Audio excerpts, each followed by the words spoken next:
اور معاشرے کا کتنا کمینہ شخص ہے وہ جو کسی کی بیٹی کو اس لیے تنگ کرتا ہے کہ وہ جہیز نہیں لے کے آئی، یا وہ اس کی خواہش کے مطابق، اس کی توقع کے مطابق جہیز نہیں لائی۔ شریعت اسلامیہ نے تو نکاح کو آسان قرار دیا،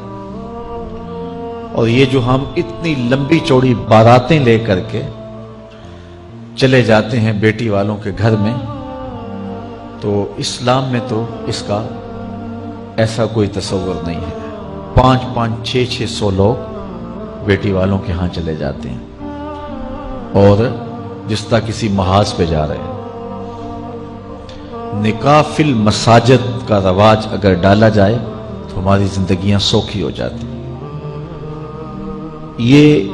جو مروج سلسلہ ہے، اس سے غریب لوگ تو پریشان ہیں ہی، امیر لوگ بھی سکھ میں نہیں ہیں۔ آج 1 کروڑ روپیہ شادی پہ خرچ آ رہا ہے، اور جس کی 4 بیٹیاں ہیں وہ ساری زندگی اسی کام میں ہی لگا رہتا ہے۔ اور غریبوں کی زندگی تو اجیرن ہے۔ غریب کی بیٹیاں سگڑ ہیں، سمجھدار ہیں، سنجیدہ و متین ہیں، پڑھی لکھی ہیں، خوبصورت ہیں، لیکن ان کے رشتے قبول اس لیے نہیں کیے جا رہے کہ ان کے پاس دینے کے لیے کچھ نہیں۔ اور اب ایک سلسلہ چلا جہیز فنڈ کا اور اجتماعی شادیوں کا، تو شاید کسی کے لیے اس میں تسکین ہو، لیکن میں تو ایک مرتبہ ایسی تقریب میں گیا ہوں تو دکھی ہو کے آیا ہوں۔ ہر شخص کا اپنا مزاج ہوتا ہے، مختلف تنظیمات، مختلف لوگ غریب بچیوں کی اجتماعی شادیاں کر رہے ہیں، تو میں ایک تقریب میں مجھے کھینچ کے کچھ لوگ لے گئے۔ میں نے کہا مجھے تجربہ تو نہیں ہے، لیکن مجھے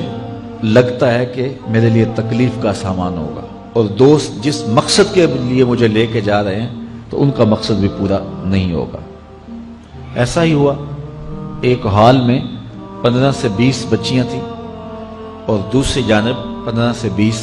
بچے تھے،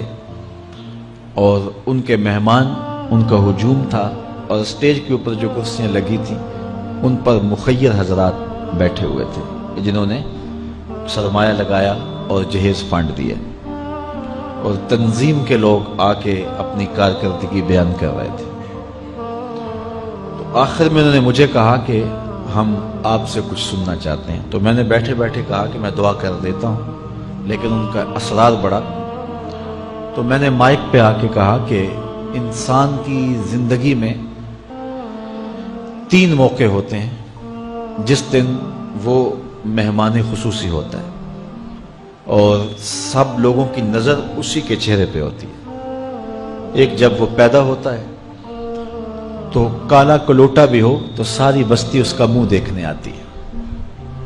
اور اسے بہنیں چاند کہہ کے پکارتی ہیں، چاہے اس کا رنگ گہرا سیاہ کیوں نہ ہو۔ دوسرا موقع انسان پر اس وقت آتا ہے جب وہ دولہا بنتا ہے، تو سارے لوگ اسی کو دیکھتے ہیں، اور وہ نگاہوں کا مرکز ہوتا ہے، اور چیف گیسٹ وہی ہوتا ہے۔ اور تیسرا وقت اس کے اوپر تب آتا ہے جب وہ چٹا لٹھے کا لباس پہنتا ہے، تو سارا شہر اس کا منہ دیکھنے آتا ہے۔ تو میں نے کہا ان غریب لوگوں سے آج تم نے یہ حق بھی چھین لیا۔ آج مخیر حضرات کو اوپر بٹھایا اور ان کو نیچے بٹھایا ہوا ہے، اس لیے کہ یہ غریب ہیں، اور کسی کے چہرے کے اوپر میں نے کہا خوشی کے آثار نہیں نظر آ رہے، اداسیاں ہیں، اور اتنے لوگوں کو ان کی غربت کا گواہ بنا رہے۔ ایک دم سکوت طاری ہو گیا حال پر، چونکہ مجھ سے وہ کچھ ایسی باتیں سننا چاہ رہے تھے جس سے ان کو داد ملتی۔ میں نے کہا تمہارے جذبے اپنی جگہ پہ، لیکن کاش کے رات کے اندھیرے میں ان بیٹیوں کے ماں باپ کو تم نے کچھ پیش کیا ہوتا اور یہ اپنے گھر سے رخصت ہوتی تو عرش والا رب بڑا راضی ہوتا۔ لیکن برا کرے نمائش کا کہ ہم نے ان بیٹیوں کا تماشا لگا دیا۔ میں ایک شہر میں گیا تو وہاں آج کل وہ پہلے تھا نا عمرے کے ٹکٹ محفل نعت میں، تو آہستہ آہستہ مجمع سمٹ گیا، تو اب ایک نیا سلسلہ شروع ہوا ہے کہ جہیز کی پرچیاں نکالی جائیں گی۔ تو اسی سال آپ کے قرب میں ایک جگہ 10 کے 15 جہیز فنڈ تھے، تو مجھے خطاب کرنے کے لیے انہوں نے کہا، تو بڑے شوق سے منتظم محفل نے بتایا کہ 15 بچیوں کا جہیز بھی نکالا جائے گا، اور اس پردے کے پیچھے ہزاروں بچیاں بیٹھی ہوئی ہیں۔ تو میں نے اپنی گفتگو میں کہا کہ یہ ظلم نہ کرو،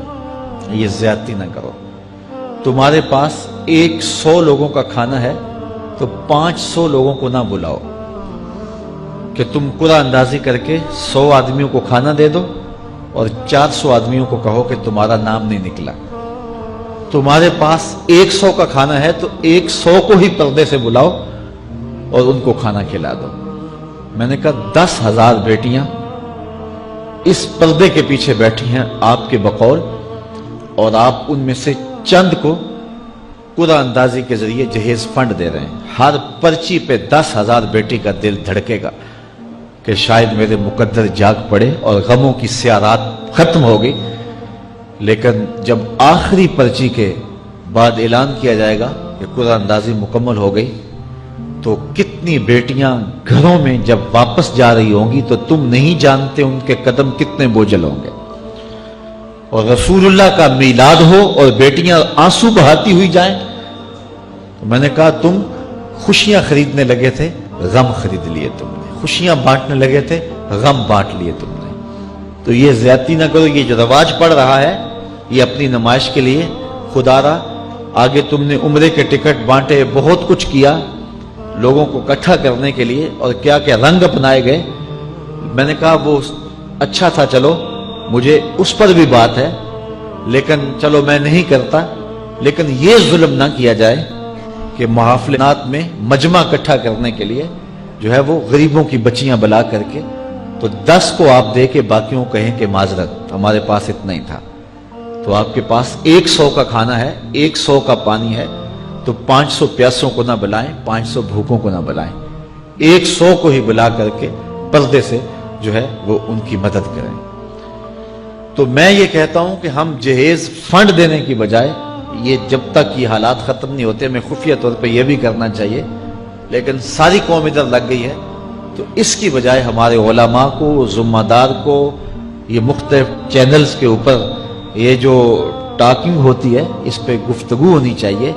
کہ اس رسم کو ختم کیا جائے اور معاشرے کی تربیت کی جائے کہ بیٹیوں کا رشتہ اس لیے قبول کیا جائے کہ وہ دیندار ہیں، وہ پردے دار ہیں، وہ سگڑ ہیں، وہ پڑھی لکھی ہیں اور ان کے اخلاق اچھے ہیں، یہ معیار بنایا جائے،